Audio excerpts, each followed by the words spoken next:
on the ship.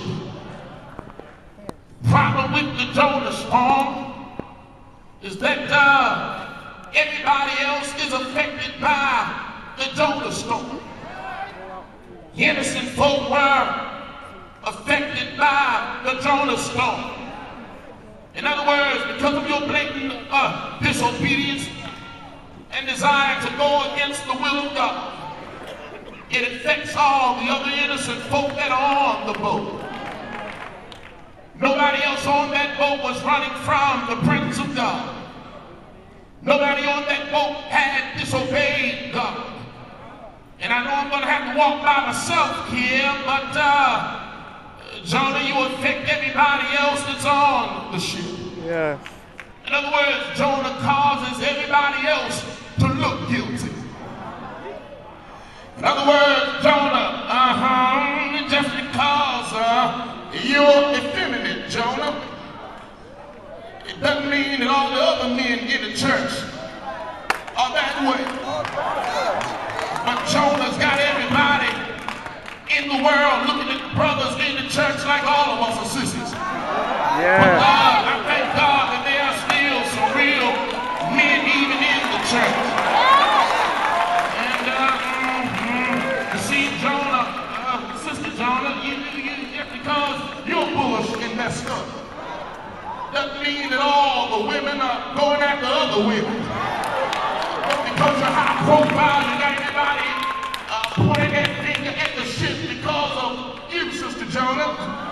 But you ought to have enough decency to get off the ship. Yes. If you get off the ship, you'll cause the storm to cease. Oh, Jonah, if you hang around us long enough, we'll get you good and saved and let you stay on the ship. Come on, say if you're caught up in a Jonah storm, you need to repent and get yourself right before the Lord. Well, the next storm is the Mark 4 storm. The storm that comes to test your faith. Jesus told the disciples, let us pass over to the other side.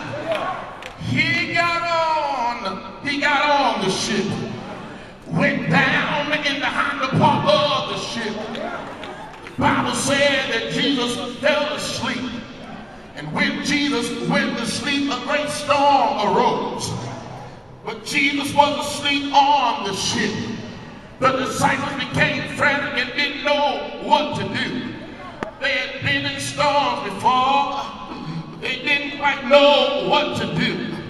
They didn't know how to navigate their way through the storm. They had forgotten that Jesus was on board. Well, I want to tell you that Jesus said, let us pass over to the other side. Yes. Now, because Jesus said, let us pass over to the other side, it doesn't matter how strong the winds blew.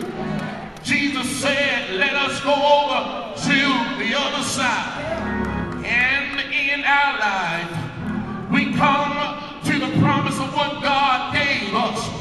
But between the promise and the manifestation of the promise is an area called the through. And in the area called the through, that's when the storm arises. In the area called the through, that's when your tests come the strongest. But I've got consolation in knowing that in Jesus said we're going to the other side. It doesn't matter how hard the wind blows. It doesn't matter how hard the lightning flashes. It doesn't matter how hard the thunder roars. We will make it to the other side.